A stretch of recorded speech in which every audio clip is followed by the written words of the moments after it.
Насправді затримання цього корабля передавало декілька комунікацій з Міністерством закордонних справ.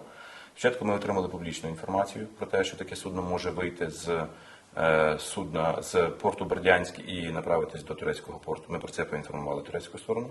Потім в п'ятницю ми отримали вже офіційний запит від Генеральної прокуратури, передали її турецькій стороні, і це дало нам підставу вимагати здійснення дій чи просити здійснення дій, які би не дозволяли цьому судну ні розвантажитись, ні відійти від порту.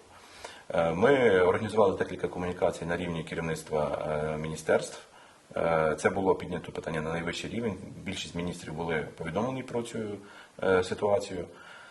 І в кінці ми отримали інформацію про те, що судно зараз затримане, воно буде перевірене, і всі відповідності від документів до наявності самого вантажу. І після цього буде відповідно прийнято рішення. Ми очікуємо, що це рішення буде сьогодні. Звичайно, найкращим варіантом, і ми очікуємо, що це було б арешт судна і майна, оскільки воно вивезено з окупованої території в нелегальний спосіб і, скоріш за все, за підробленими документами. Але рішення за турецькою стороною.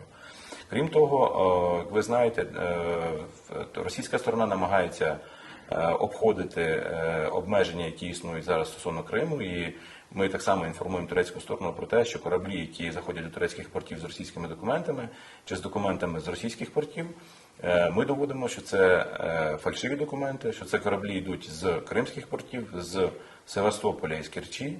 Показуємо всі маршрути. Ми передали вже значну частину документації, яка стосується саме тих кораблів, які нелегально вивозять крадене зерно з території Криму. Ми так само розраховуємо на детальне розслідування, особливо що стосується походження зерна, проведення його аналізу. Минулого тижня у нас була міжвідомча нарада за участю декількох заступників міністрів.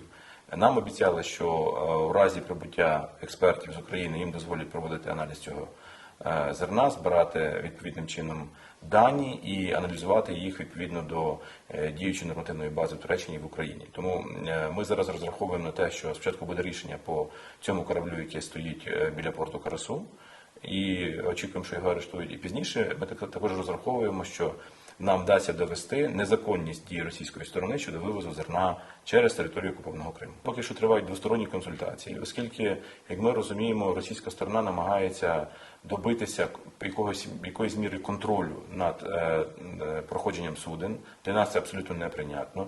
І так само це стосується питання щодо розмінування. Для нас на сьогодні, щоб всі розуміли, головне – це питання безпеки. Якщо не буде забезпечено безпеку портів і маршрутів, то цей варіант вивозу буде неприйнятним для української сторони, оскільки ми прекрасно знаємо, що росіянам вірити не можна. Вони можуть скористатись нагодою переговорів і спробувати приштовхнути свою тему для домінування в регіоні, для того, щоб обійняти контроль над маршрутами і спробувати пізніше, використовуючи навіть кораблі, які будуть заходити до портів України, можливо, навіть намагатимуться проникнути до наших портів чи створити загрозу цим портам. Для нас це абсолютно неприйнятно. І ми всім нашим партнерам, і турецькій стороні, і ООН, говоримо про те, що головне для нас – безпека. Якщо безпеку вдасться забезпечити, тоді навігація, транзит і все інше – це можливо обговорювати. Зараз ми в такому форматі обговорення з турецькою стороною і ООН про те, які червоні лінії ми не можемо пересікати, і на що треба тиснути, чи якими механізмами треба тиснути на російську сторону, щоб вони відмовились від надмірних бажань в стосунку до вивезення зерна.